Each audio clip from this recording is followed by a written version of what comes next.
ভগবানের প্রসাদ তৈরি করতে গেলে রূপোর থালা, সোনার থালা, পেতলের থালা, কাঁসার থালা কোনো কিছু দিতে লাগে না।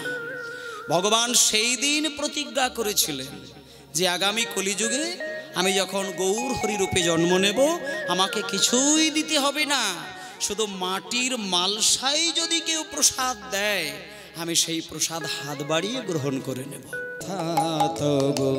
শ্রীচরণ তলে নিয়ে সমর মত বাসনা গুছায়ে, মলিন মর্ম মুছাই তুমি নির্মল করুম কলকারি, মলিন মর্ম মুছাই তুমি নির্মল মঙ্গল করে, মলিন মর্ম মুছাই তুমি নির্মল করো মঙ্গল করে, মলিন মর্ম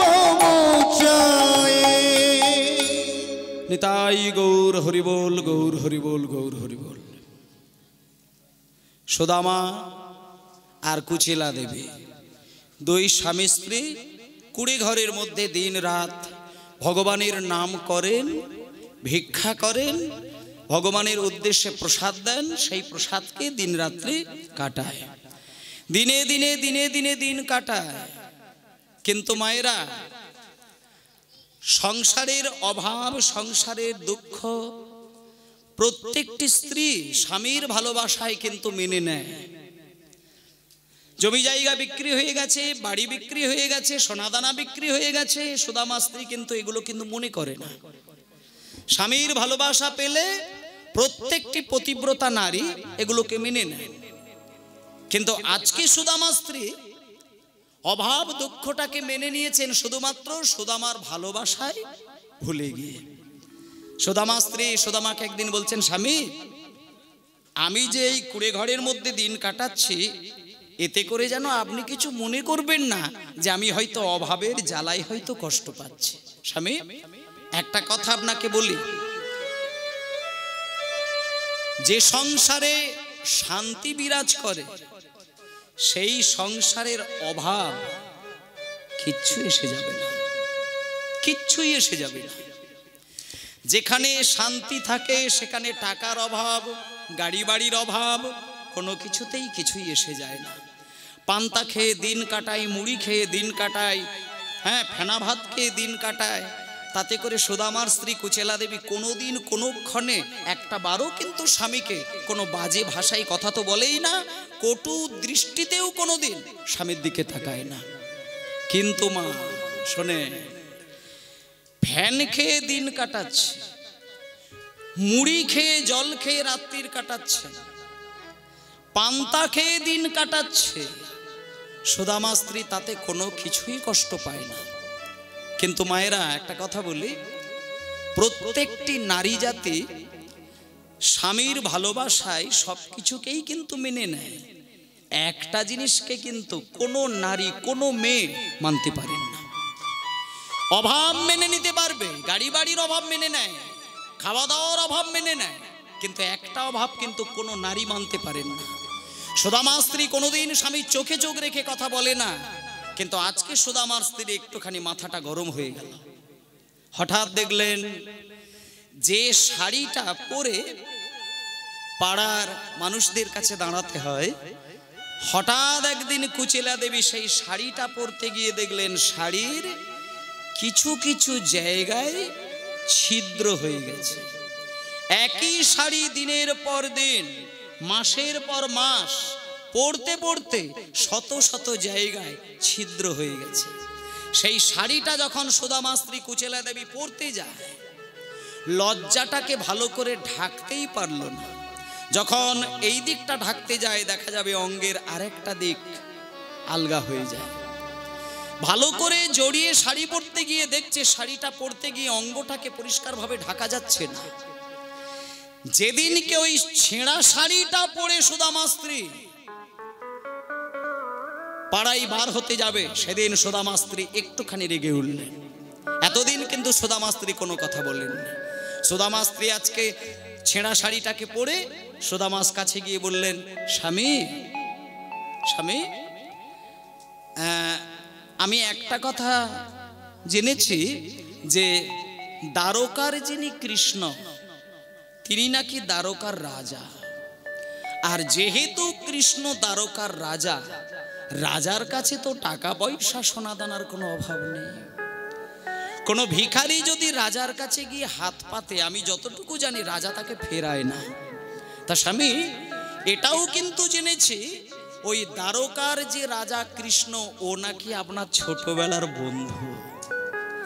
তাহলে কৃষ্ণ যদি আপনার বন্ধু হয়, আর সেই কৃষ্ণ যদি দ্বারকার রাজা হয়, তাহলে আপনি একটু কষ্ট করে যান না, আপনার বন্ধুর কাছে গিয়ে হাত পেতে কিছু টাকা পয়সা চেয়ে নিয়ে আসুন না, তাহলে তো আমাকে এত জ্বালা যন্ত্রণা কষ্ট সহ্য করতে হয় না। তখন সুদামা বলে উঠলেন, কুচেলা, কুচেলা,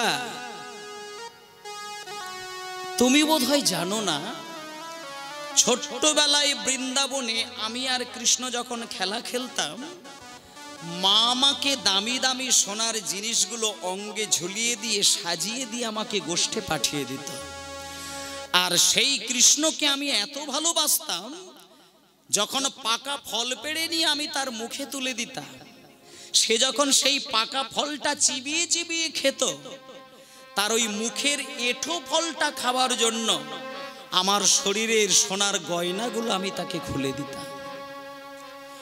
কুচেলা, যে বন্ধুর মুখের এঁঠো খেতে গিয়ে আমি আমার সোনার জিনিসগুলো তাকে আমি চিরকালের জন্য দিয়ে দিতাম, আর আজকে আমি সংসারের অভাবের কথা জানানোর জন্য আমি ভাই কানাইয়ের কাছে যাব?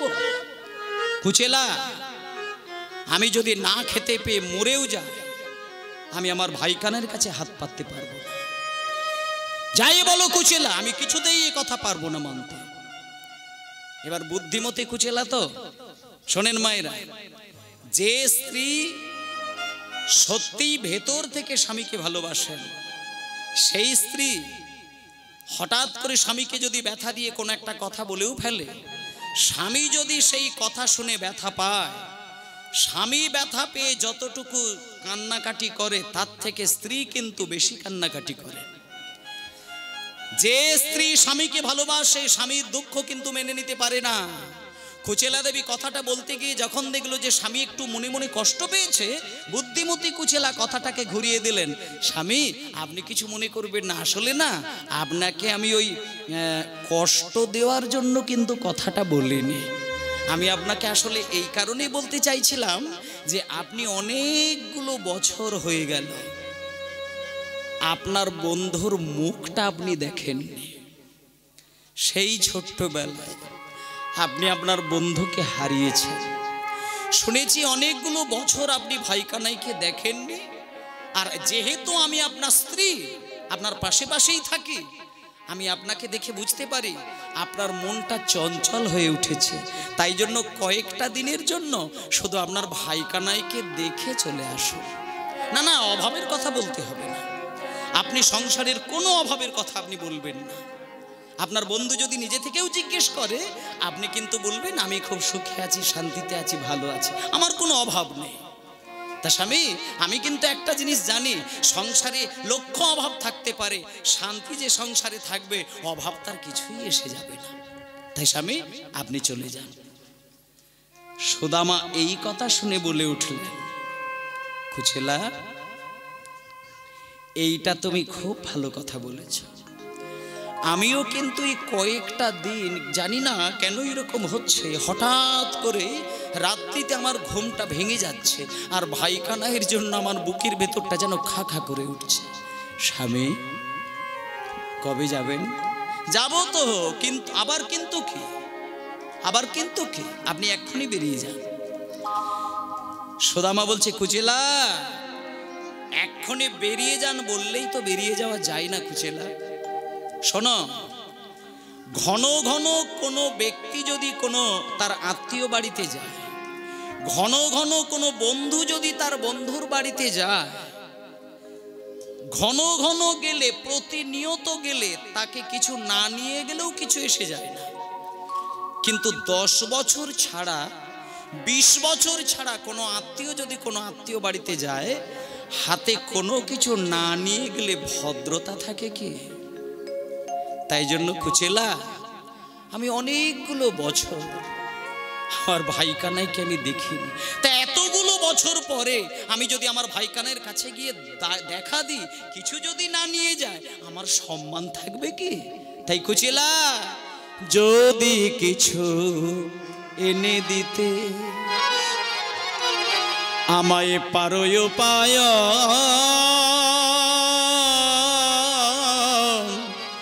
যদি কিছু এনে দিতে আমায় পারো পায়,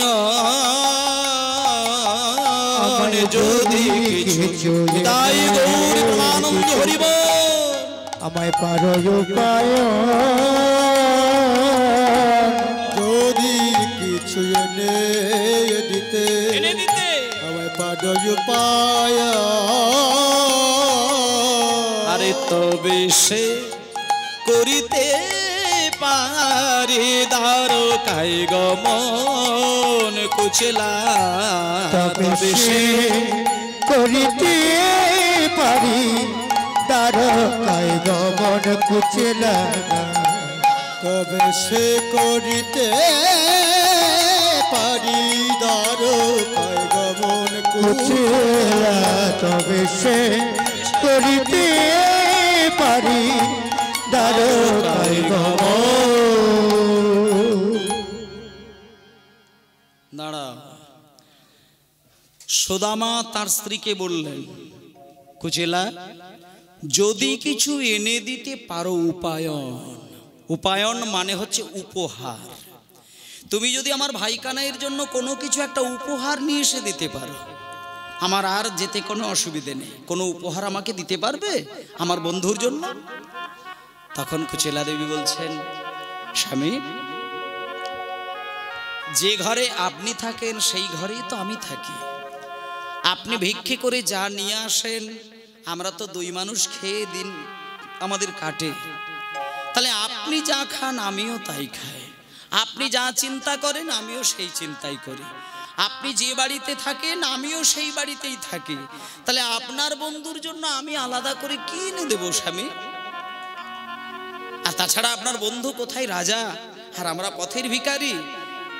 তখন সুদামা বলছে, কুচেলা আমার বন্ধু কিন্তু ওই রকম কেউ নয় যাকে ছোট্ট খাট্ট জিনিস দিলে উনি নেন না। শোনো, আমার বন্ধু এমন যে যতই ছোট জিনিস দিক না কেন, আমার বন্ধু কিন্তু দুটো হাত বাড়িয়ে সেই জিনিসটাকে হাসি মুখে গ্রহণ করে নেয়। তাই জন্য তুমি বন্ধুর রাজা বলে মনে করো না, যা খুশি পারো নিয়ে এসে দাও, সেটাই নিয়ে আমি আমার ভাই কানাইয়ের কাছে যাব। সঙ্গে সঙ্গে কুচেলা দেবী বললেন, স্বামী তাহলে আপনি একটা কাজ করেন, আপনি প্রত্যেক দিনই ভিক্ষায় বেরিয়ে যান সকালবেলায় আর দুপুরবেলা ফেরেন, যে ভিক্ষা করে যা কিছু পান আমরা দুই মানুষ সেটা খেয়ে দিন কাটাই, কিন্তু আজকে আপনাকে আর ভিক্ষায় বার হতে হবে না, আপনি আজকে ঘর থেকে বার হবেন না, আপনি ঘরে স্থির হয়ে বসুন, আজকে আমি ভিক্ষায় যাব, আমি ভিক্ষার আঁচল পেতে লোকের দ্বারে দ্বারে গিয়ে দাঁড়াবো, আমার এই ভিক্ষার আঁচলে যে যেটা দেবে আমি সেইটা নিয়ে আপনার হাতে দেব, আপনি ওইটুকু জিনিস নিয়ে আপনার ভাই কানাইয়ের কাছে যাবেন। এইবার বুদ্ধিমতী কুচেলা দেবী, যে কুচেলা দেবী ছেঁড়া শাড়িটাকে দেখে স্বামীর ওপরে রেগে গিয়ে কথা দিলেন, আজকে সেই কুচেলা দেবী ভিক্ষার আঁচল পেতে দাঁড়ে দাঁড়ে গিয়ে ভিক্ষায় বেরিয়েছেন। আমায় ভিক্ষা দাও গো নগরবাসী, ভিক্ষা দাও আমায়, নিতাই গৌর হরি হরি। ভিক্ষা দাও গো নগরবাসী, ভিক্ষা দাও আমায়, আমার ভিক্ষা দাও গো নগরবাসী, ভিক্ষা দাও আমায়। তোমাদের এই ভিক্ষার দ্রব্য পাবে শ্যামরা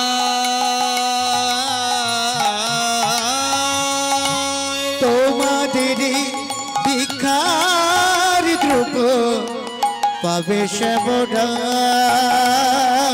আরে তোমাদের ভিক্ষার দ্রব্য পাবে শ্যামরা তোমাদের ভিক্ষার দ্রব্য পাবে শ্যামরা আরে ভিক্ষা দাও আমায় আমায় ভিক্ষা দাও গো নগরবাসী ভিক্ষা দাও আমায় আমায় ভিক্ষা দাও গো নগরবাসী ভিক্ষা দাও আমায় ভিক্ষা দাও গো নগরবাসী ভিক্ষা দাও আমায় দাও গো নগরবাসী ভিক্ষা দাও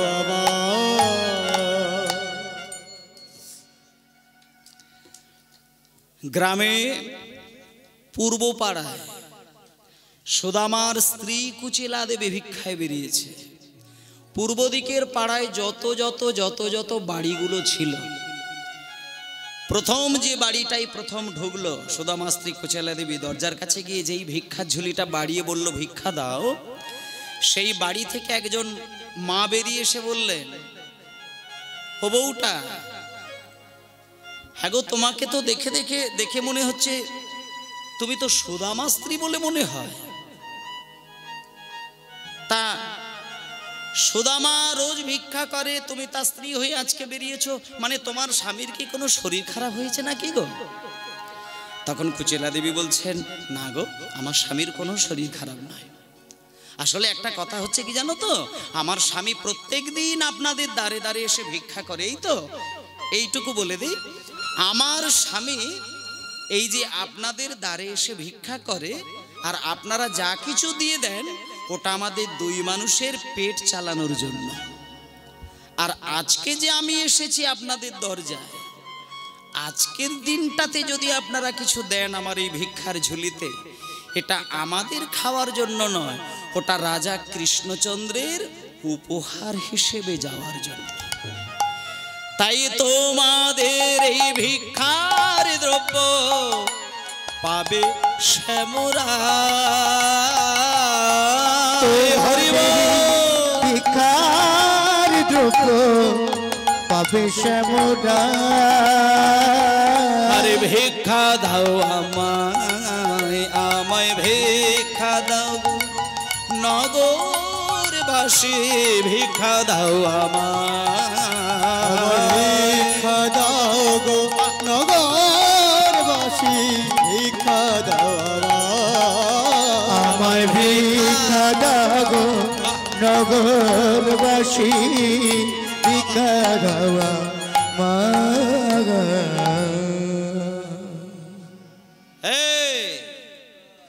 আরে বেটা সুদামা, তো উঠবি তো জলের বোতলে হাত কেন? শোনো, ওই বেটা সুদামা সে নিজে ভিক্ষে করে বোধহয় ঠিক মতো পায় না, এখন আবার বউকে পাঠিয়ে দিয়েছে।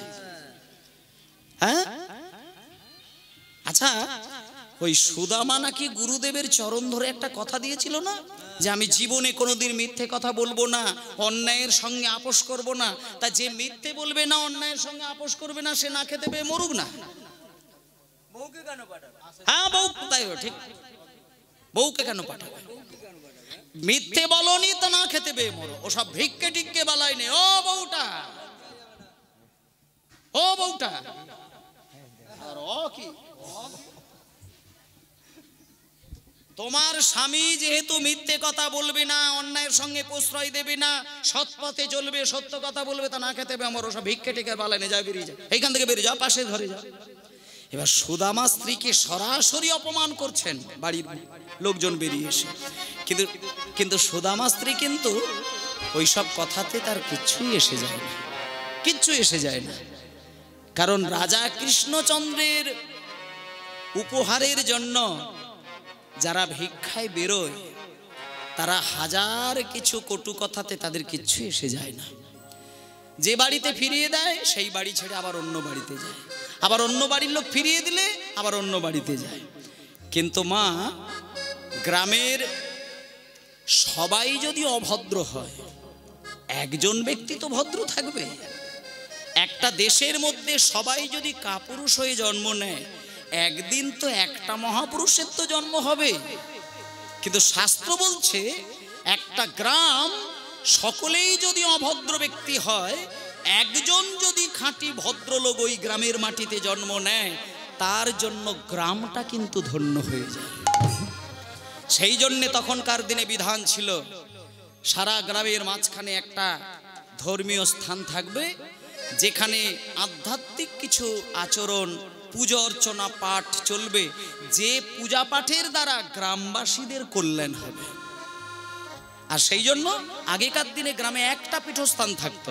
আর এখন বাড়িতে বাড়িতে মন্দির। তখন তো বাড়িতে বাড়িতে মন্দির ছিল না, এখন বাড়িতে বাড়িতেই লাখ লাখ টাকা দিয়ে মন্দির। তখন গ্রামের মাঝখানে একটা মন্দির হতো, যে কোনো আচার বিধি অনুষ্ঠানে গ্রামবাসীরা এসে পাগল হয়ে ভগবানের সেবা করতেন। আর বাড়িতে বাড়িতে এখন সেটা হয়ে গেছে, আরো উন্নত জায়গায় দাঁড়িয়ে পড়ছে। যাই হোক, এখন পূর্ব দিকের পাড়ায় প্রত্যেকটা মানুষ সরাসরি কিন্তু সুদামা স্ত্রী কুচেলা দেবীকে বাজে বাজে ভাষায় কথা বলে তাড়িয়ে দিচ্ছেন। কিন্তু একজন বাড়ি থেকে একজন বৈষ্ণবী মা, তিনি বাইরে বেরিয়ে এসে বলছেন, ওরে তোরা সুদামার স্ত্রীকে নিয়ে ওইভাবে বাজে বাজে কথা বলিস না। সুদামা এমন ব্যক্তি, তিনি জীবনে কোনোদিন মিথ্যে কথাটা বলে না বলেই তাকে ভিক্ষে করে খেতে হচ্ছে। সুদামা হচ্ছে উচ্চ শিক্ষিত একজন পণ্ডিত, 4খানা বেদ 6খানা দর্শন যার হৃদয়ে থাকে, সে বিশ্বের পণ্ডিত। কিন্তু তিনি মিথ্যে কথা বলে না বলে তার সংসারে এতটা দুঃখ। তোরা যা বলিস বাবা বল, আমি কিন্তু সুদামা স্ত্রীকে ফেরাবই না, আমি বরং এক মুঠো চিড়ে নিয়ে সুদামা স্ত্রীর আঁচলে দিয়ে দেব। এই বলে পূর্ব দিকের পাড়ার কোনো বাড়ি থেকে কেউ কিচ্ছু দিলেন না। একজন বৈষ্ণব বাড়ি থেকে বৈষ্ণবী মা বেরিয়ে এসে এক মুঠো চিড়ে নিয়ে সুদামার স্ত্রীর আঁচলে দিয়ে দিলেন। এইভাবে উত্তর দিকের পাড়ায় গেল, সেখানেও কেউ দিলেন না। এক বৈষ্ণবের বাড়ি থেকে একজন ভিক্ষা দিলেন। দক্ষিণ দিকের পাড়ায় সেইখানেও কেউ দিলেন না, এক বাড়ি থেকে ভিক্ষা পেলেন। পূর্ব পশ্চিম উত্তর দক্ষিণ 4 দিকের 4 পাড়া থেকে মাত্র 4 মুঠো চিড়ে ভিক্ষা পেলেন। 4 মুঠো চিড়ে নিয়ে সুদামা স্ত্রী কি আনন্দ করে স্বামীর কাছে নিয়ে এসে হাজির হলেন। এবার যখনই ওই 4 মুঠো চিড়ে নিয়ে সুদামার কাছে এসে সুদামা স্ত্রী দিলেন, সঙ্গে সঙ্গে সুদামা সেই 4 মুঠো চিড়েকে আঁচলের মধ্যে সুন্দর করে পুটলি তৈরি করলেন। এবার সুন্দর করে একটা পুটলি তৈরি করেছে। পুটলিটা তৈরি যেই করেছে, দেখলো একটা ছোট্ট পুটলি তৈরি হয়ে গেল। এবার সেইটা লোকজনের সামনে দিয়ে নিয়ে যেতে লজ্জা প্রকাশ করবে না বলে সেটা বগল দাবার মধ্যে লুকিয়ে নিয়ে রাস্তা দিয়ে যাবে। এমন সময় সুদামা স্ত্রীকে বললেন, কুচেলা তুমি কিছু কষ্ট পেও না, আজকে আমি ভাই কানাইয়ের কাছে এই 4 মুঠো ছিঁড়ে নিয়ে যাব, আর আজকে আমিও অনাহারে থাকবো, তুমিও অনাহারে থাকবে। আমি মাত্র কয়েকটা দিন মধ্যেই আমি চলে আসব, তুমি কষ্ট পেও না। এই বলে সুদামার স্ত্রীকে বাড়িতে রেখে দিয়ে সুদামা ওই 4 মুঠো ছিঁড়ে যত্ন সহকারে ওই বগল দাবার মধ্যে লুকিয়ে নিয়ে সুদামা স্ত্রী ঘরে রইল। আর সুদামা বেরিয়ে গেলেন কোথায়? ভাই কানাইয়ের খোঁজে। ওরে কানাই রে,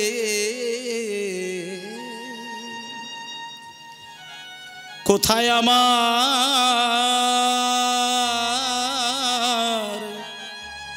ভাই কানাইয়া, দেখা দে রে ভাই আমার। হরি হরি হরি হরি ভাই কানাইয়া, দেখা দে রে ভাই। কোথায় আমার ভাই কানাইয়া, দেখা দে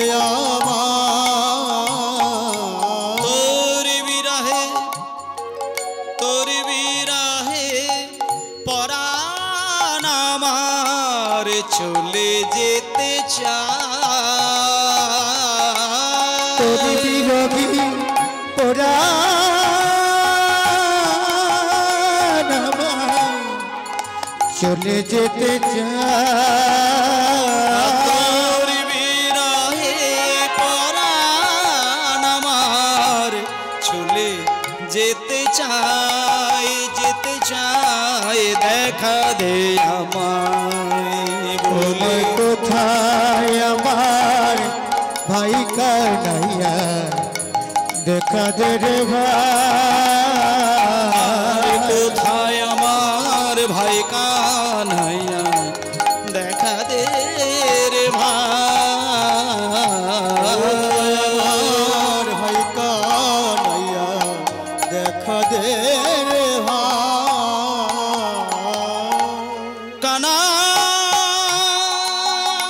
কানাই রে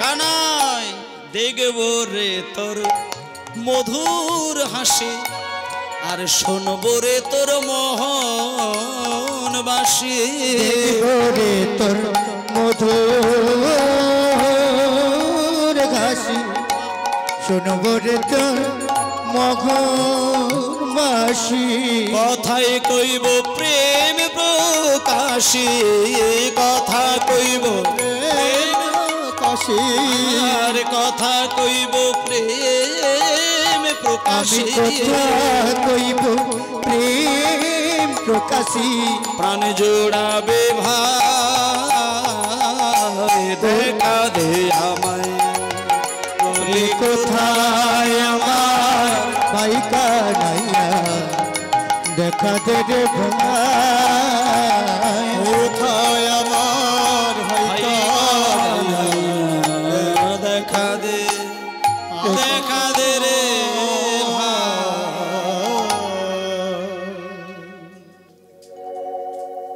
কাঁদতে কাঁদতে সুদামা সেই 4 মুঠো চিড়ে নিয়ে চলল কৃষ্ণের কাছে। মায়েরা, আজকে যে সুদামা 4 মুঠো চিড়ে নিয়ে কৃষ্ণের দিকে ছুটে গেলেন, এই সুদামা কে ছিলেন? এই সুদামা এত পাগলের মতো কৃষ্ণের নাম ধরে ধরে কান্নাকাটি করছে কেন? আজকে যাকে সুদামা নামে আমরা সকলেই চিনি, এই সুদামা হচ্ছে দাপর যুগে কৃষ্ণের প্রিয় বন্ধু। কিন্তু এই সুদামা ত্রেতা যুগে কে ছিলেন? আস্তে, এই সুদামা সত্য যুগে কে ছিলেন এবং এই সুদামা কলি যুগে কে হয়েছিলেন? 3টে যুগের ঘটনা, মোট 4টে যুগ, সত্য, ত্রেতা, দাপর, কলি। তার মধ্যে দাপর যুগে তো সুদামা, সেটা শুনছেন। এবার এই সুদামা সত্য যুগে কে ছিলেন একটুখানি শুনুন। সত্য যুগে নারায়ণ হচ্ছে ভগবান, কিন্তু নারায়ণের 4টি রূপ। এক হচ্ছে বাসুদেব, শঙ্কর্ষণ, প্রদ্যুম্ন, অনিরুদ্ধ। আস্তে, ভগবান নারায়ণের 4টি রূপ, বাসুদেব, শঙ্কর্ষণ, প্রদ্যুম্ন, অনিরুদ্ধ।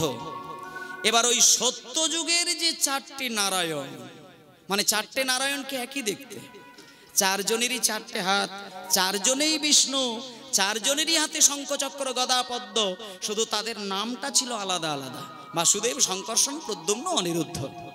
এবার এই 4 নারায়ণ যখন ত্রেতা যুগে জন্ম নিলেন, ওই সত্য যুগের যিনি বাসুদেব, তিনি এখানে হয়ে গেল রাম। সেখানে যিনি শঙ্কর্ষণ, তিনি এখানে হয়ে গেল লক্ষ্মণ। সেখানে যিনি প্রদ্যুম্ন, এখানে তিনি হয়ে গেলেন ভরত। সেখানে যিনি অনিরুদ্ধ, এখানে তিনি হয়ে গেল কি বলুন আস্তে। সেখানে বাসুদেব, শঙ্কর্ষণ, প্রদ্যুম্ন, অনিরুদ্ধ, আর এখানে হয়ে গেল রাম, লক্ষ্মণ, ভরত, শত্রুঘ্ন। মিল হয়ে গেল। এইবার বলেন, সেইখানে যিনি প্রদ্যুম্ন, ত্রেতায় যিনি ভরত, ভরতের মতো ভাই কটা বাড়িতে দেখতে পাবেন?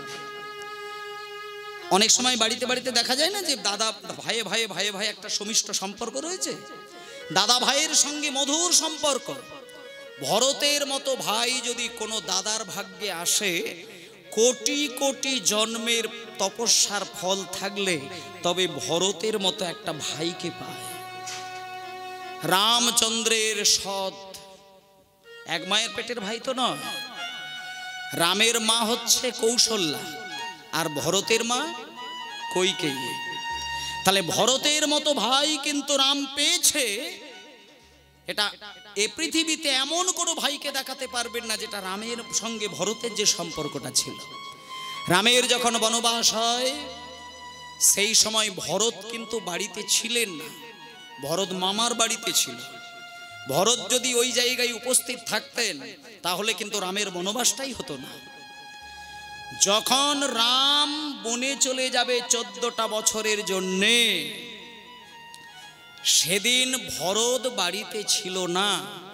যখন রাম বনে চলে যায়, 14টা বৎসরের বিরহ যন্ত্রণা সহ্য করতে না পেরে তখন রামের যিনি বাবা ছিলেন রাজা দশরথ, তিনি মৃত্যুবরণ করলেন। এবং সেই মৃত্যু সংবাদ গিয়ে পৌঁছালো ভরতের কাছে। এবার ভরত ছুটে এসে যখন বাবার মৃতদেহটা দেখতে পাচ্ছে, আশ্চর্যভাবে দেখলেন বাবা মরে রয়েছে, কিন্তু সামনে দাদা রামকেও দেখতে পাচ্ছে না, লক্ষ্মণকেও দেখতে পাচ্ছে না, সীতা দেবীকেও দেখতে পাচ্ছেন না। সবার কাছ থেকে শুনলেন, পাড়ার লোকের মুখ থেকে শুনলেন যে তোমার মা, ভরতকে বলছে ভরত তুমি পাশে এসো, এই যে কাণ্ড ঘটলো, এই যে তোমার বাবা মারা গেল, এই যে রাম বনবাসে চলে গেল, এর পিছনে তোমার মা কইকেয়ীর হাত। কইকেয়ী চক্রান্ত করে রামকে বনবাসে পাঠিয়ে দিয়েছে।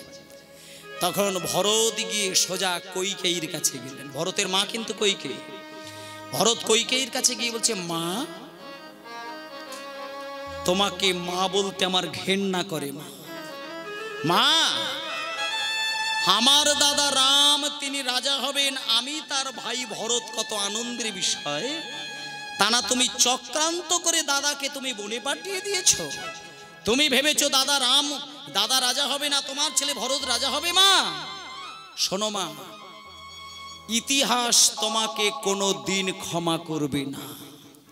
মাগো, যতদিন লোকে ইতিহাস পড়বে ততদিন তোমার দিকে লোকে আঙুল তুলে কথা বলবে।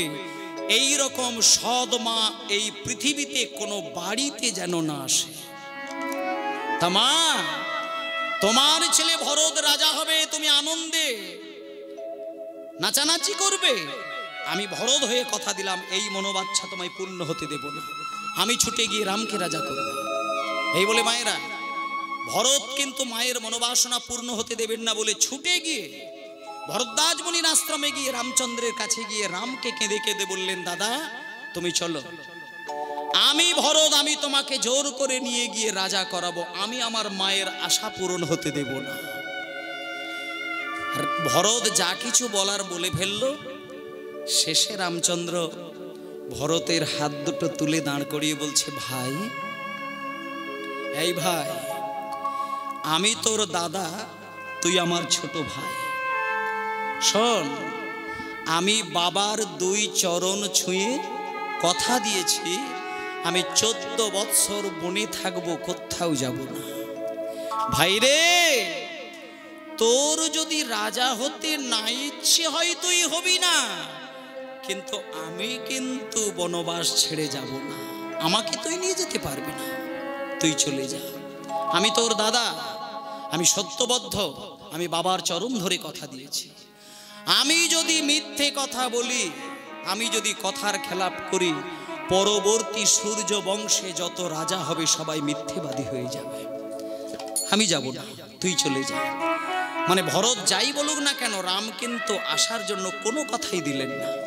যখন দেখলো দাদা রামকে রাজি করানো যাচ্ছেই না, তখন ভরত এইবার বললেন, দাদা ঠিক আছে, তোমার সত্য তোমার কাছেই থাক, আর আমার ধর্ম আমার কাছেই থাক।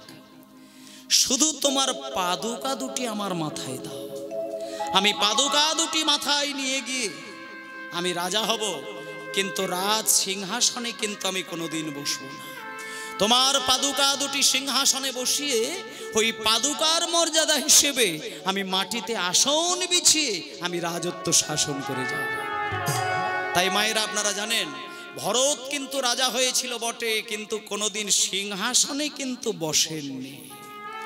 কেন বসেননি? তার কারণ ভরত কিন্তু সিংহাসনটা দাদা রামের জন্য উৎসর্গ করে রেখেছিলেন। যে সিংহাসন দাদা রাম রাজা হবার কথা ছিল, শুধু মা কৈকেয়ীর চক্রান্তে সেই সিংহাসনে আমাকে বসতে হয়েছে। আমি ওই সিংহাসনে বসবো না, ওইখানে দাদা রামের পাদুকা সাজিয়ে পাদুকার মর্যাদা হিসেবে মাটিতে আসন পেতে আমি রাজত্ব শাসন করে যাব। তাই আজকে যে ভরত দাদার পাদুকা মাথায় করে নিয়ে সিংহাসনে সাজিয়ে সেই মর্যাদা রক্ষার জন্য তিনি মাটিতে আসন পেতে রাজত্ব করেছিলেন, সেই ভরত হচ্ছে দাপর যুগে কৃষ্ণের প্রিয় বন্ধু সুদামা। তাই আজকে সেই সুদামা আসছেন কার কাছে? কৃষ্ণের কাছে। আজকে যিনি কৃষ্ণ তিনি হচ্ছেন সেই রামচন্দ্র, আর আজকে যিনি ভরত তিনিই হচ্ছেন কৃষ্ণের প্রিয় বন্ধু সুদামা। যখন সুদামা আসছেন, কোথায় আমার ভাই কানাইয়া, দেখা দে রে ভাই, হরি হরি আমার ভাই কানাইয়া, দেখা দে আমার। কোথায় আমার ভাই কানাইয়া, দেখা দে রে ভাই। আসতে মায়েরা, রাজ দরবারে যখন প্রবেশ করতে গেল সুদামা, রাজবাড়ির সামনে দেখলো দুইজন দারোয়ান দাঁড়িয়ে রয়েছে। এবার দারোয়ান যখন দাঁড়িয়ে রয়েছে, সুদামা তো আর ভেতরে যেতে পারছে না। সুদামা ওই চার মুঠো চিড়েটাকে বগল দাবাই করে কোনো রকমে লুকিয়ে নিয়ে গিয়ে আর ওই রাজপ্রাসাদে ঢুকতে যাবে, এমন সময় দারোয়ান গিয়ে বলে, এই ভিখারি দাঁড়াও দাঁড়াও, কোথায় যাবে তুমি? আমি? হ্যাঁ, তুমি কোথায় যাবে ভেতরে? তখন সুদামা বলছে, শোনো, তোমাদের যে রাজা কৃষ্ণ না, ও কিন্তু আমার বন্ধু। বন্ধু? হ্যাঁ গো, কৃষ্ণ হচ্ছে আমার ছোটবেলার বন্ধু। দারোয়ান বলছে, দাঁড়াও দাঁড়াও দাঁড়াও, আমাদের রাজা হচ্ছে কৃষ্ণ আর তার বন্ধু এই একটা রাস্তার ভিখারি? বেরিয়ে যাও, বেরিয়ে যাও এইখান থেকে। তখন সুদামা বলছে, শোনো শোনো শোনো শোনো শোনো, তোমরা তো ওই মানে দুইজন দারোয়ান আছো, একজন দারোয়ান দাঁড়িয়ে থাকো আর একজন দারোয়ান তোমাদের রাজার কাছে যাও। রাজার কাছে গিয়ে শুধু তোমাদের রাজাকে বলবে, মানে কিচ্ছু বলতে হবে না, শুধু বলবে ছোট্টবেলার বন্ধু সুদামা দরজার সামনে দাঁড়িয়ে রয়েছে।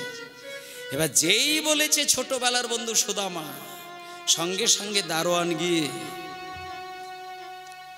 মহারাজ কৃষ্ণর কাছে গিয়ে বলছে, মহারাজ, ও মহারাজ। মহারাজকে? মহারাজ ওই দরজার সামনে না একজন ভিখারি এসে দাঁড়িয়েছে, আর উনি বললেন উনি নাকি আপনার ছোট্টবেলার বন্ধু। কি নাম? নাম বললেন সুদামা। হ্যাঁ, সুদামা। কনকে পজঙ্কে কৃষ্ণ আছিল বসিয়া, হরি কনকে কৃষ্ণ আছিল বসিয়া, কনকে কৃষ্ণ আছিল বসিয়া, কনকে পলকে কৃষ্ণ আছিল বসিয়া। আরে ধাইয়া চলিল কৃষ্ণ সুদামা শুনিয়া, ধাইয়া চলিল সুদামা শুনিয়া, ধাইয়া চলিল কৃষ্ণ সুদামা শুনিয়া, ধাইয়া চলিল কৃষ্ণ সুদামা বলিয়া, ধাইয়া চলিল কৃষ্ণ সুদামা বলিয়া, ধাইয়া চলিল কৃষ্ণ সুদামা বলিয়া। ধে ধে চলেছে, ধে ধে চলেছে, ধে ধে চলেছে, ধে ধে চলেছে, সুদামা সুদামা বলি ধে ধে চলেছে, সুদামা সুদামা বলি ধে ধে চলেছে, সুদামা বলি ধে ধে চলেছে, সুদামা সুদামা বলি ধে ধে চলেছে। দরজার সামনে ছুটে এসে দেখছে সেই ছোট্টবেলার বন্ধু সুদামা এসে দাঁড়িয়ে রয়েছে। এবার কৃষ্ণ বলছে, সুদামা, হ্যাঁ সুদামা, হ্যাঁ সুদামা, সেই ছোট্টবেলায়, চল ভেতরে চল, ভেতরে চল, এখানে দাঁড়ালে হবে না, ভেতরে চলে আয়, একেবারে রাজপ্রাসাদের ভেতরে তোকে নিয়ে যায়, চলে আয়। লইয়া চলিল কৃষ্ণ সোনার সিংহাসনে, লইয়া চলিল কৃষ্ণ সোনার সিংহাসনে, লইয়া চলিল কৃষ্ণ সোনার সিংহাসনে, লইয়া চলিল কৃষ্ণ সোনার সিংহাসনে, লইয়া চলিল কৃষ্ণ সোনার সিংহাসনে, লইয়া চলিল কৃষ্ণ সোনার সিংহাসনে, লইয়া চলিল কৃষ্ণ সোনার সিংহাসনে, লইয়া চলিল কৃষ্ণ সোনার সিংহাসনে, লইয়া চলিল কৃষ্ণ সোনার সিংহাসনে, তাহাতে বসায়ে করি কত না যত, বসায় করি কত না যত, তাহাতে বসায়ে করি কত না যতন, তাহাতে বসাইয়া করি কত না যতন, আই আই বসে রে, আয় আয় বসে রে, আই আই বসে রে, আয় আয় বসে রে, ওরে প্রাণের সুদামা, আয় আই বসে রে, ওরে প্রাণের সুদামা, আয় আয় বসে রে, ওরে প্রাণের সুদামা, আয় আয় বসে রে, ওরে প্রাণের সুদামা, আয় আয় বসে রে। সুদামাকে জোর করে কৃষ্ণ রাজপ্রাসাদের ভেতরে নিয়ে গিয়ে যে সিংহাসনে কৃষ্ণ বসে থাকেন দিন রাত্রি, সেই সিংহাসনে সুদামাকে নিয়ে গিয়ে জোর করে বসাতে গেলেন। এবার যেই সুদামাকে বসাতে গেলেন, সুদামা তো সোনার সিংহাসন চোখেই দেখেনি, আর সেইখানে যখন কৃষ্ণ জোর করে বসাচ্ছে, সুদামা একেবারে হাত পা গুটিয়ে জড়সড় পাকিয়ে বসছে। এবার যেই জড়সড় হয়ে বসতে গেছে, কৃষ্ণ বলছে, এই সুদামা, এ কি রে, আরে তুই এইভাবে হাত পা গুটিয়ে বসছিস কেন? এটা তো তোর সিংহাসন, হাত পা ছড়িয়ে বস, হাত পা ছড়িয়ে বস, বস বস, আয় আই বসে রে, আয় আয় বসে রে, ওরে প্রাণের সুদামা, আয় আই বসে রে, ওরে প্রাণের সুদামা, আয় আয় বসে রে, ওরে প্রাণের সুদামা, আয় আয় বসে রে, ওরে প্রাণের সুদামা, আয় আই বসে রে, ওরে প্রাণের সুদামা, আয় আয় বসে রে। সুদামাকে সিংহাসনে বসিয়ে দিয়ে কৃষ্ণ দুম করে সুদামার একেবারে পায়ের কাছে মাটিতেই বসে পড়লেন। পায়ের কাছে মাটিতে বসে পড়ে কৃষ্ণ বললেন, রুক্মিণী, কৃষ্ণের স্ত্রীর নাম হলো রুক্মিণী। কৃষ্ণ ডাকছেন, এই রুক্মিণী, তুমি একটা কাজ করো তো, বড় দেখে একটা সোনার থালা নিয়ে এসো, আর হ্যাঁ শোনো, সোনার একটা বড় দেখে কলসি নেবে, আর সোনার কলসিতে করে জল ভরে নিয়ে আসবে।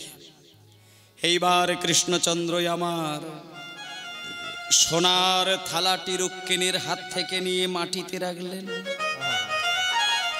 সোনার থালাটি মাটিতে রেখে তার উপর সুদামার দুটি চরণ রেখে সোনার কলসিতে করে জল নিয়ে গোবিন্দ আমার সুদামার ওই চরণ দুটি ধোয়াতে লাগিল,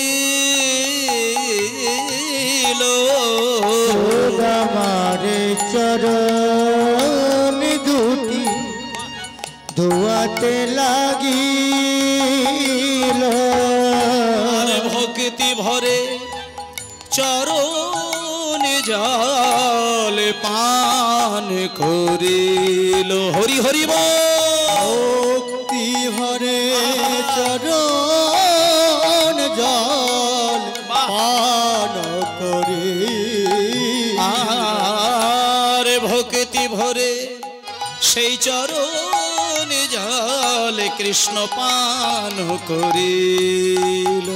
আর ভক্তি ভরে চরণ জল কৃষ্ণ পান করিল।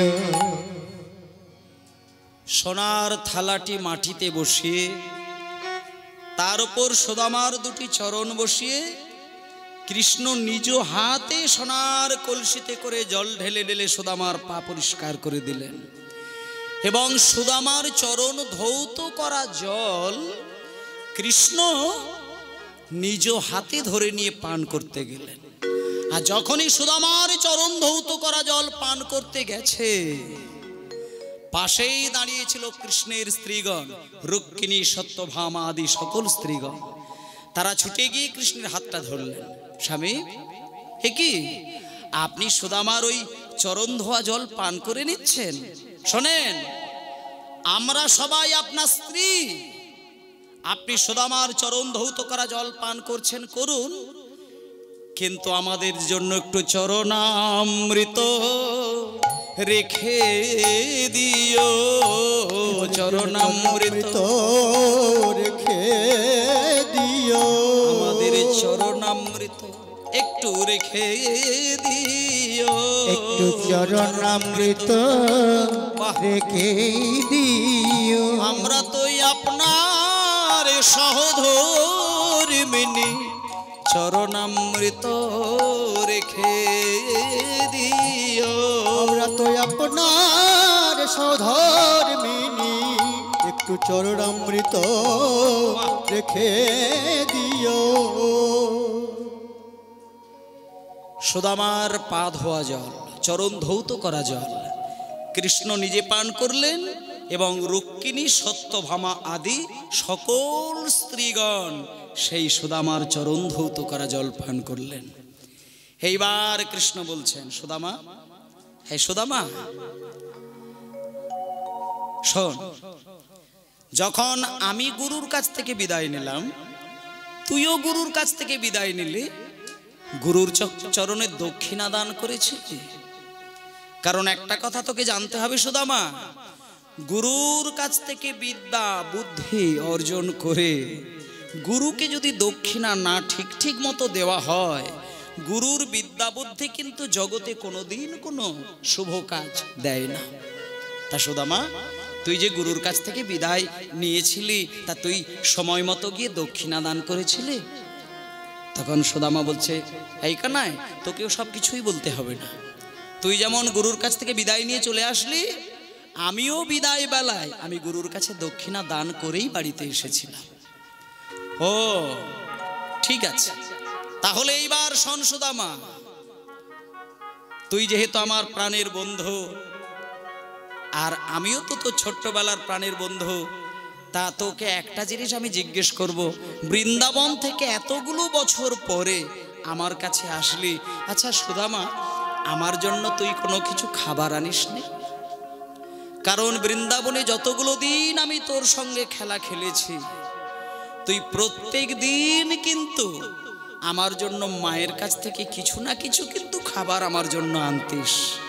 তা এতগুলো বছর পরে তুই আমার কাছে আসলি, আমার জন্য কোনো কিছু নিয়ে আসিসনি সুদামা? যখনই বলেছি আমার জন্য কিছু আনিসনি, এইবার সুদামার মাথাটা নিচু হয়ে গেল। মানে সুদামা একটা জিনিস খুব গভীরভাবে চিন্তা করে দেখলো, 4 মুঠো চিড়ে সেটা কৃষ্ণকে বলার মতো কিছু জিনিস নয়, তাও আবার সেটা ছোট্ট একটা পুটলির মধ্যে বাঁধা রয়েছে, মগল দাবাই করে লুকিয়ে নিয়ে দাঁড়িয়ে রয়েছেন। সুদামা মনে মনে চিন্তা করছে, আমি 4 মুঠো চিড়ে নিয়ে এসেছি, এটা তো কৃষ্ণকে বলার মতন জিনিস নয়। তাই লজ্জায় সুদামা মাথা নিচু করে একটু দুম করে 2 ফোঁটা চোখের জলে কেঁদে ফেললেন। এবার এটা কৃষ্ণ দেখতে পেয়ে বলছে, এই সুদামা, হ্যাঁ রে, এতে কান্নাকাটি করার কি আছে? আরে বাবা, ওই খাওয়া দাওয়া উপহার দেওয়া নেওয়া এটাই কি বন্ধুত্বের সম্পর্ক? ছেড়ে দে, এটা আমি তোর সঙ্গে একটু রসিকতা করে কথা বললাম, ছাড় ছাড় ছাড়, ওসব বাদ দিয়ে দে। শোন, ওসব ছেড়ে দে।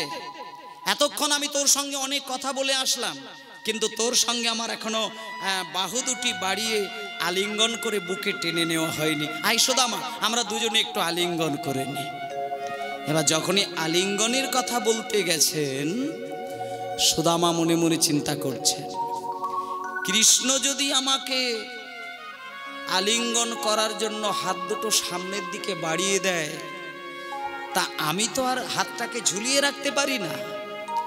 একজন হাত বাড়াবে আর আমি হাত গুটিয়ে রাখবো, আমাকেও তো হাত বাড়াতে হবে।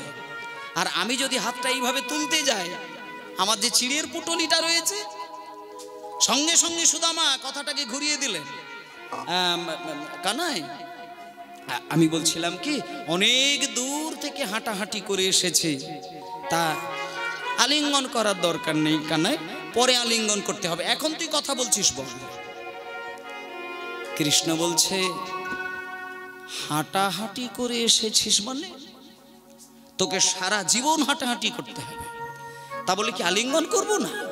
তুই যদি আলিঙ্গন নাও করিস, আমি জোর করে আলিঙ্গন করব। এই বলে আপন শক্তি দিয়া শ্যাম আলিঙ্গন কইল। হরি হরি দিয়া শ্যাম আলিঙ্গন করিল, আপন শক্তি দিয়া শ্যাম আলিঙ্গন করিল।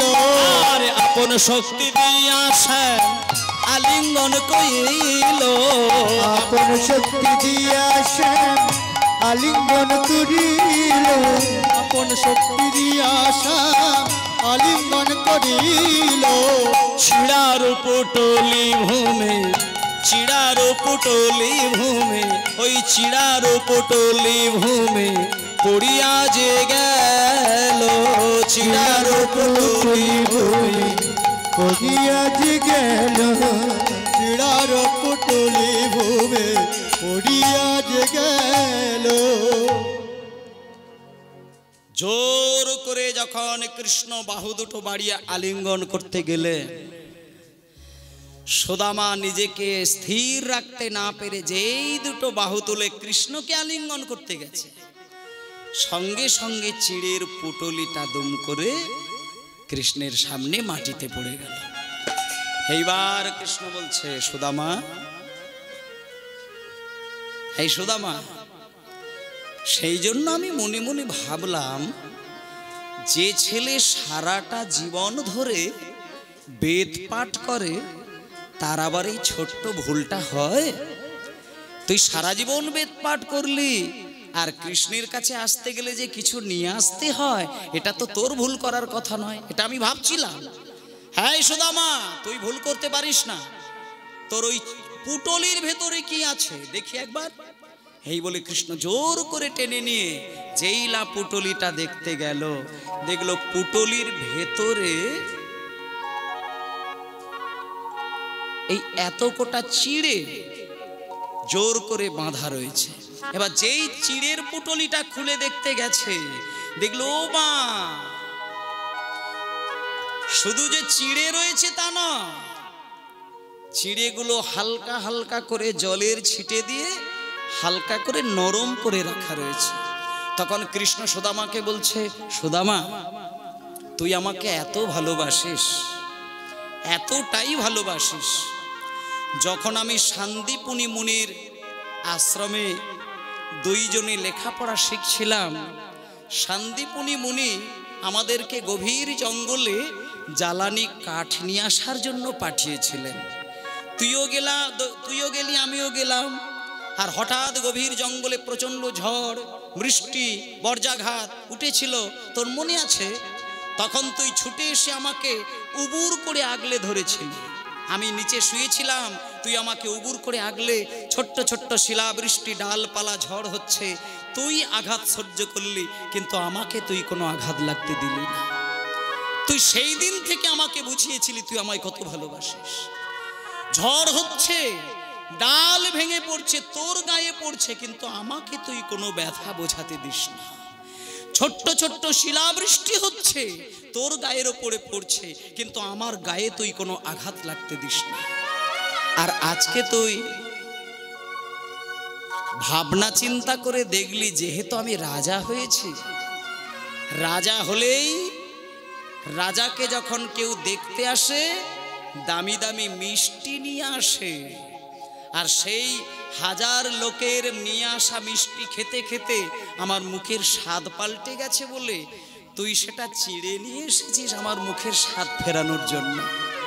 আবার এটাও দেখছি, শুকনো চিড়ে খেতে গেলে আমার মুখের ভেতরটা ছড়ে যাবে, কেটে যাবে বলে আবার তুই হালকা করে জল দিয়ে নরম করে নিয়ে এসেছিস যাতে আমার গালের ভেতরটা ছড়ে না যায়। সুদামা বলে, কানাই রে,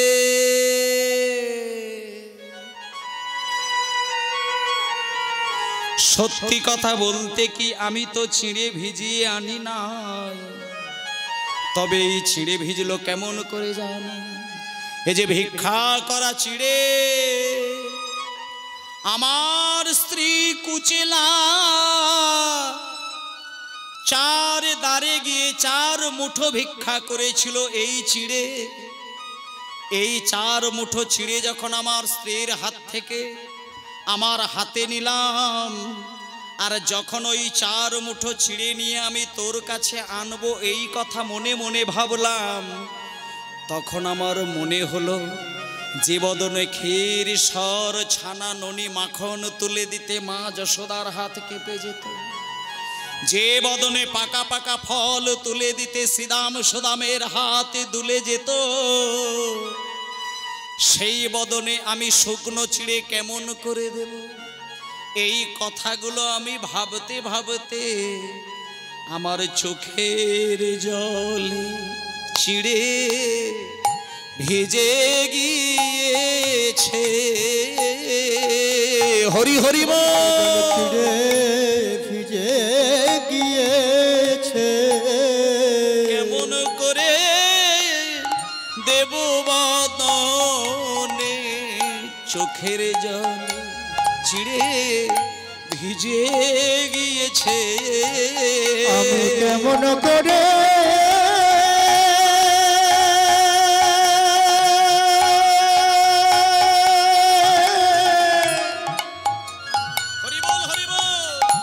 দেব বদনে আমার চোখের জলে চিঁড়ে ভিজে গিয়েছে। আমি কেমন করে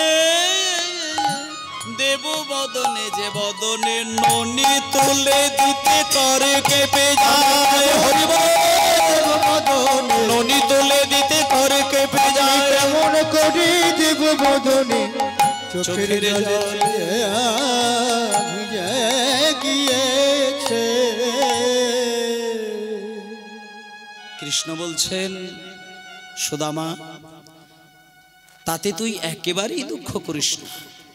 কেউ আমাকে সোনার থালায় রূপোর থালায় ক্ষীর সর ছানা ননি মাখনের ডালা সাজিয়ে দেয়, কিন্তু তোর মতন ভিক্ষা করা চিঁড়ে নিয়ে আমাকে কেউ কোনোদিন দেয় না।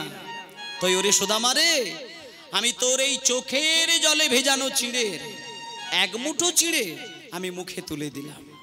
আর আমি আজকে এই ছাদের তলায় দাঁড়িয়ে প্রতিজ্ঞা করলাম, আগামী কলি যুগে যদি কোনো কাঙাল ভক্ত লোকের দ্বারে দ্বারে ভিক্ষা করা চিঁড়ে নিয়ে কোনো কিচ্ছু দিতে হবে না, শুধু মাটির মালসাই যদি চিঁড়ে গুড় বাতাসা সাজিয়ে আর 2টো তুলসী পাতা দিয়ে 2 বিন্দু চোখের জল মিশিয়ে দেয়, আমি কৃষ্ণ হে কথা দিলাম তার সেই ভিক্ষা করা চিঁড়ের প্রসাদ পাবো।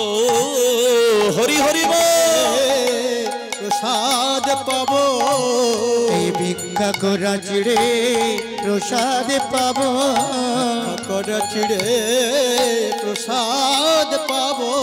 ওরে সুদামা রে, কথা দিলাম ভিক্ষা করা চিঁড়ের প্রসাদ পাবো।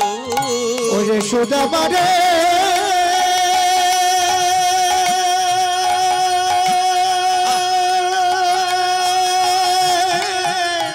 হরি হরি হরি হরি বল।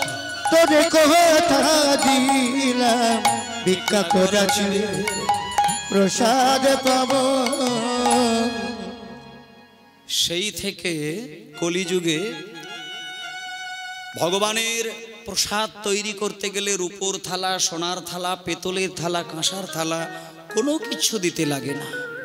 ভগবান সেই দিন প্রতিজ্ঞা করেছিলেন যে আগামী কলিযুগে আমি যখন গৌর হরি রূপে জন্ম নেব, আমাকে কিছুই দিতে হবে না, শুধু মাটির মালসাই যদি কেউ প্রসাদ দেয় আমি সেই প্রসাদ হাত বাড়িয়ে গ্রহণ করে নেব। তাই সেই দিন থেকে চিড়ে ভোগের প্রথা শুরু হলো। এইবার কৃষ্ণের সঙ্গে হাজার কথাবার্তা সারার পরে এইবার সুদামা বলছে, এই কানাই, এইবার আমায় বিদায় দে, আমি বাড়ি যাই। কৃষ্ণ দেখছে সুদামা এতক্ষণ কথা বলল, এতদিন থাকলো, কিন্তু সংসারের কোনো দুঃখের কথা আমায় বলল না। সুদামা তুই বাড়ি যা, আমায় বুঝতে পারবে। এই বলে সুদামা বিদায় নিল। কৃষ্ণ মনে মনে চিন্তা করলেন, সুদামা বাড়ি গেলে বুঝতে পারবে আমাকে যেহেতু হাত বাড়িয়ে চাইল না, আমি ওকে উজাড় করে দেব। এই বলে কৃষ্ণ বিদায় জানালেন। সুদামা বাড়িতে আসলেন এবং বাড়িতে এসে যখন সেই তালপাতার কুঁড়ে ঘরের কাছে এসে দাঁড়ালো, দেখলো সেই কুঁড়ে ঘর আর নেই। কোনো এক রাজা এসে কুচিলা দেবীকে সরিয়ে দিয়ে সেই কুঁড়ে ঘর ভেঙে দিয়ে বিরাট একটি রাজপ্রাসাদ। কিন্তু সুদামা ছুটে এসে কাঁদতে কাঁদতে যখন রাজপ্রাসাদের দরজার সামনে দাঁড়ায়, দেখলো সেই রাজপ্রাসাদের ভেতর থেকে সর্ব অলঙ্কারে ভূষিতা হয়ে কুচেলা দেবী ছুটে এসে সুদামাকে প্রণাম করলেন।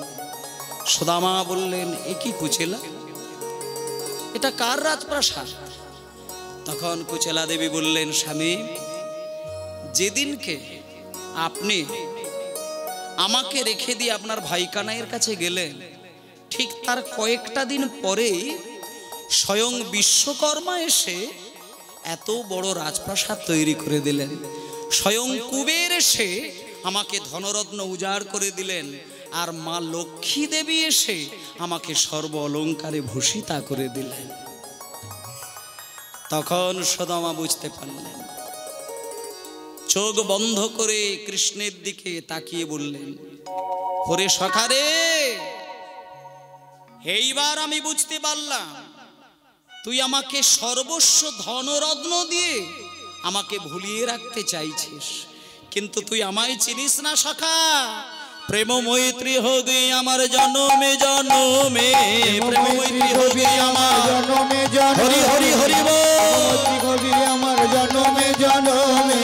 আর কিছু নাহি চাই ওই শ্রীচরণে, আর কিছু নাহি চাই ওই শ্রীচরণে, আমি আর কিছু নাহি চাই ওই শ্রীচরণে, আর কিছু নাহি চাই ওই শ্রীচরণে, আমি আর কিছু চাই না, আর কিছু চাই না। জন্মে জন্মে বন্ধু হতে পারি, আর কিছু চাই না, বন্ধু হতে পারি, আর কিছু চাই না। জন্মে জন্মে বন্ধু হতে পারি, আর কিছু চাই না, জন্মে বন্ধু হতে পারি, আর কিছু চাই না।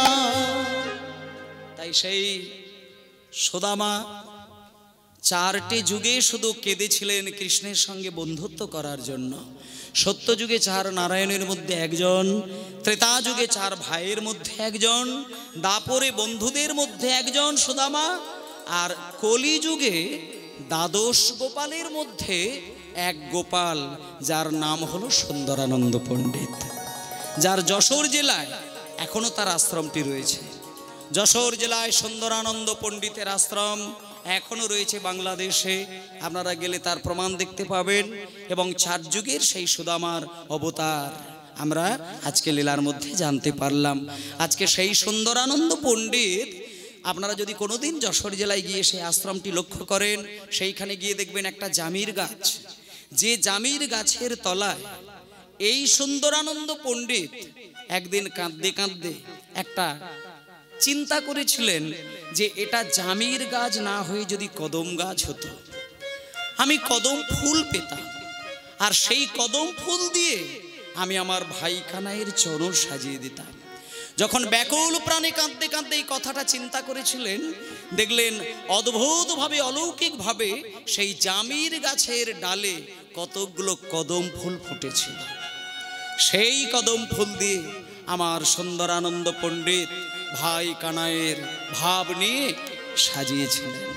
তাই জন্য বলছেন, সুন্দরানন্দ ঠাকুর বন্দি বড়ই আসে গো, সুন্দরানন্দ ঠাকুর বন্দি বড়ই আসে গো, সুন্দরানন্দ ঠাকুর বন্দি বড়ই আসে গো, সুন্দরানন্দ ঠাকুর বন্দি বড়ই আসে গো। ফোটালো কদম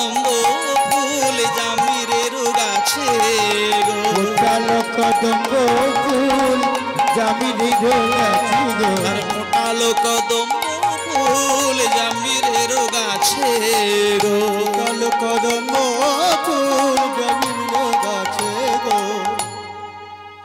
সুন্দরানন্দ পণ্ডিত দ্বাদশ গোপালের এক গোপাল, যিনি দাপর যুগে শ্রীকৃষ্ণের প্রিয় বন্ধু সুদামা। যেমন সুদামা নিজের দুঃখ কোনো ক্ষণে কৃষ্ণকে জানালেন না, শুধু কৃষ্ণের সেবার জন্য তার ইহকাল পরকাল মন প্রাণ দিয়ে কৃষ্ণের চরণে জীবন ভাসিয়েছিলেন। সেইটা কৃষ্ণ বুঝতে পেরে সুদামাকে রাজা করে দিলেন। তাই জন্য জগতের প্রত্যেকটি মানুষ ভগবানকে যদি সুদামার ভাবে ভাবিত হয়ে শুধু তার চরণ সেবা করে যায়, প্রাকৃত জগতের ধন সম্পত্তিতে রাজা না হতে পারলেও অপ্রাকৃত জগতের প্রেম ধনে কিন্তু ধনী আমরা অনায়াসেই হতে পারি। কৃষ্ণের কৃপা থাকলে পরে ধনী হওয়া, রাজা হওয়া, জমিদার হওয়া কোনো কিছুই অসম্ভব নয়। ভগবানের কৃপা থাকলে রাতারাতি আপনি রাজা হয়ে যেতে পারবেন।